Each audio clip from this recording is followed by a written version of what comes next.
favorite bass players, welcome back. In today's video, we're going to talk about bowing. So up bows, down bows, and most importantly, how do you decide when to use which? So you kind of want to think of it as like breathing in and breathing out, right? You need a balance between the two, although they serve different purposes. So for solo playing, bowing is important because you want to be really consistent in your practicing. So using the same bow every time you play a certain passage helps solidify the way that you play it in your brain so that you can sort of like fine tune and take your music to the next level. In orchestral playing, it's really important to make sure the entire section is using the same bows. So if you're watching a concert, even if the whole orchestra sounds like they're really together, if you're looking out on the stage and everybody's using kind of like different bows, it doesn't look organized, and it's going to trick your brain into not hearing it as an organized sound as well. So that visual presentation is really important in conjunction with the auditory. It's also important to make sure that you're matching the cellos, especially in sections that the basses and cellos are playing the same music.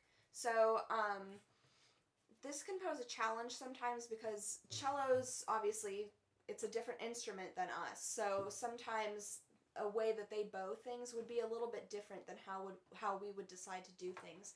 So it's always important to kind of talk with the cello section, talk with that lead cellist, and compromise on the sections and try to work something out so that you're all playing the same things. It is the job of the principal bass player to mark in the bowings at the beginning of each concert cycle. So when you receive new music, if you're the principal bass player, it's your job to kind of go through on your own and write in every spot where it wouldn't be obvious, where somebody's like, what's he playing here? What are they playing here? You kind of want to go through all of those sections and mark in what you want the section to play. That way everybody's playing the same thing. So for this video, you do need your bass. So if you don't have that ready just yet, pause the video while you tune up, get some rosin on, because I'm just going to have you play a few things as we talk. And next, let's talk about just kind of like down bows versus up bows and why you'd use each one. So down bows start at the frog and at the tip, right? Down bow. We have our hand at the frog where we're starting a down bow, and therefore we have more control, more power, more weight in a down bow, especially the beginning of a down bow. So that makes down bows really good for our strong beats. So in our music we have strong beats and we have weak beats.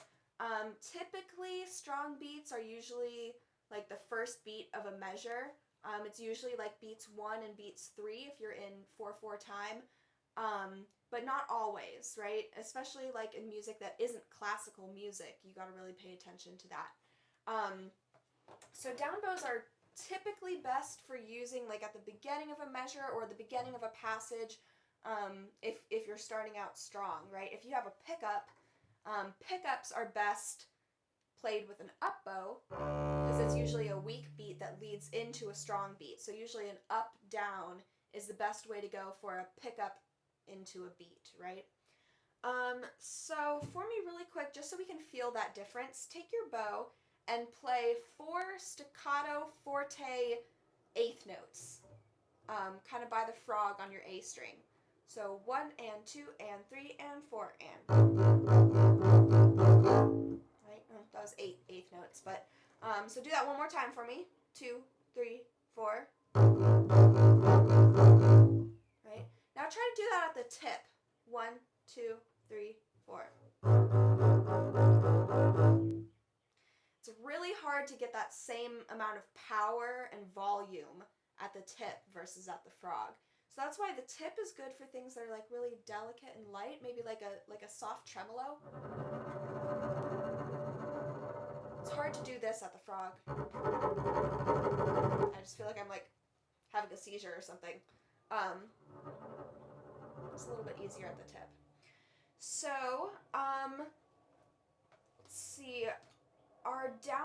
crescendos, although they're really good for our powerful notes, our accents, and stuff like that, it can also be really good to use a down bow on something really delicate because you have so much control right there, right? Like you can really phrase very easily closer to the frog. Whereas at the tip, where your control is coming from so far away, it's a little bit harder to phrase. So.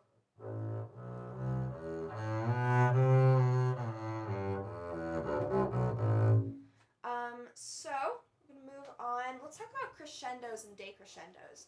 So it's easier to play forte by the frog, and it's easier to play piano pianissimo by the tip.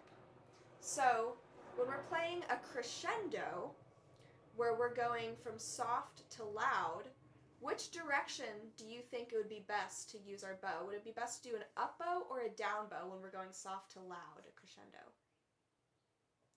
If you guessed an up bow, you are correct. So try for me on the A string as well. Play a crescendo over 4 beats. So I'll count 4 beats in and then we'll play it for 4 beats. 1, 2, 3, 4.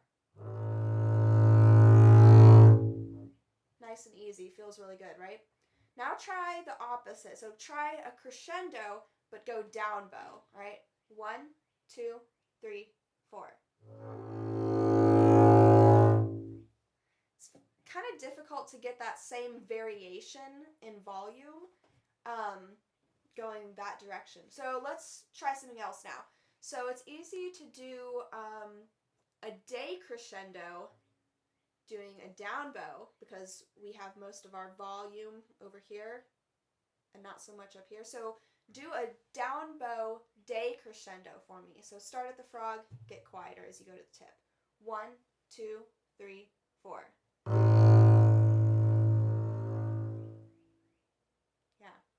So try the opposite for me. Do a decrescendo, but start at the tip. Do an up bow. 1, 2, 3, 4.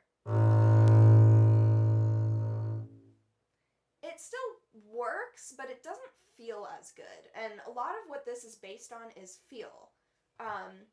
Phrasing, a lot of phrasing is, I mean, there are tricks and tips to phrasing, but it really all just kind of comes down to how you want it to sound and what you think sounds right to you.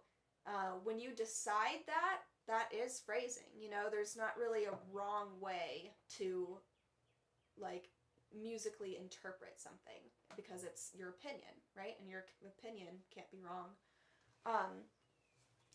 So for me, let's get back to crescendos. Try for me we'll do a crescendo to a decrescendo, going up bow, then down bow. All right? So I'll count 4 beats in. We'll do 4 beats of an up bow crescendo and 4 beats of a down bow decrescendo.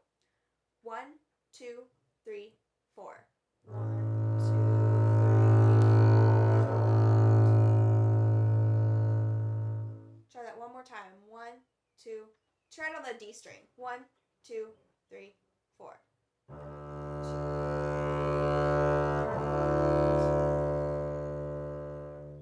Feels pretty good, right? So now let's try the opposite. So do a down bow decrescendo and an up bow crescendo. Okay? 1, 2. Let's try A string first. 1, 2, 3, decrescendo.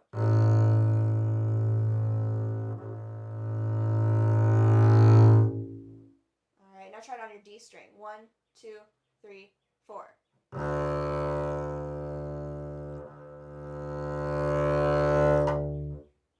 Good job. So yeah, anytime you see crescendos or decrescendos in a passage, think about your up bows and your down bows in that passage and how you can use that and manipulate that to create the sound that you want. So we talked about pickups, right? So you want to put a pickup on an up bow and the note that it's leading to on a down bow.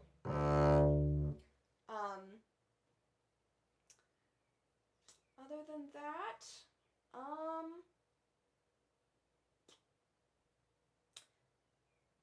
you can't really decide, if you're having a difficult time figuring out what it should be, and you think that, like, I mean, this could really go either way and it doesn't really matter, then look a little bit further along in the passage and find a spot where it does matter. So if you've got something that, oh, that's a downbeat and it's got an accent, that definitely needs to be down bow, right? So then you want to know what bows to play leading up to that.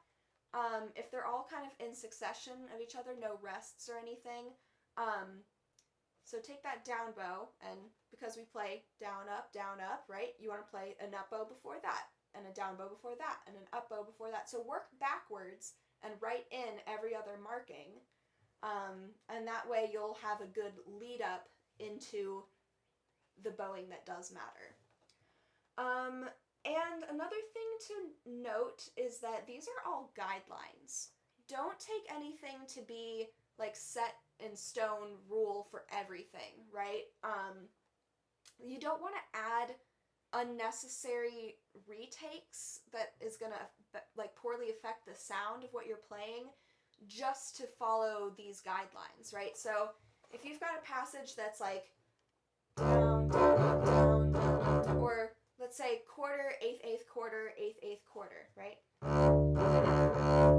If they're staccato, then it works well to do down, down, up, down, down, up, down, or if they're separated in any way, because you don't hear that bow retake, right? But if it's a legato passage,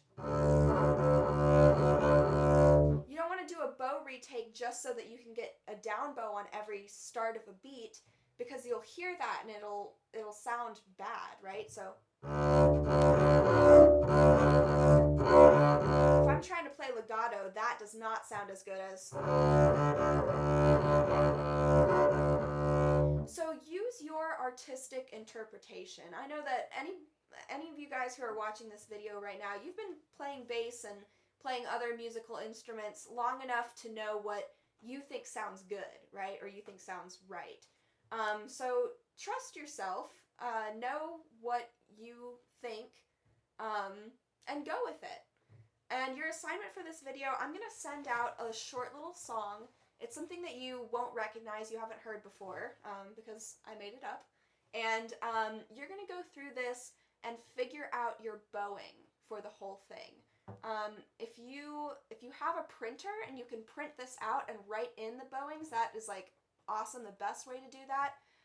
But I know a lot of people don't have a printer. I don't even have a printer. If you have a way to like write it in on the screen, if you can use any sort of like digital drawing tools or anything like that, try to write it in. But if not, you can always just like try to remember it. It's a very short passage. In general, I would say always write in everything. But we have to adapt with what we have right now, and I know I can't really get a physical copy out to all of you guys. So, yeah, your assignment, go through this piece, decide what bowings you're going to play for every note, right? Don't just guess on anything. Decide for every single one. Record yourself. It has to be with video so I can see whether you're doing up and down bow. And send it to me. All right, good job today. Bye.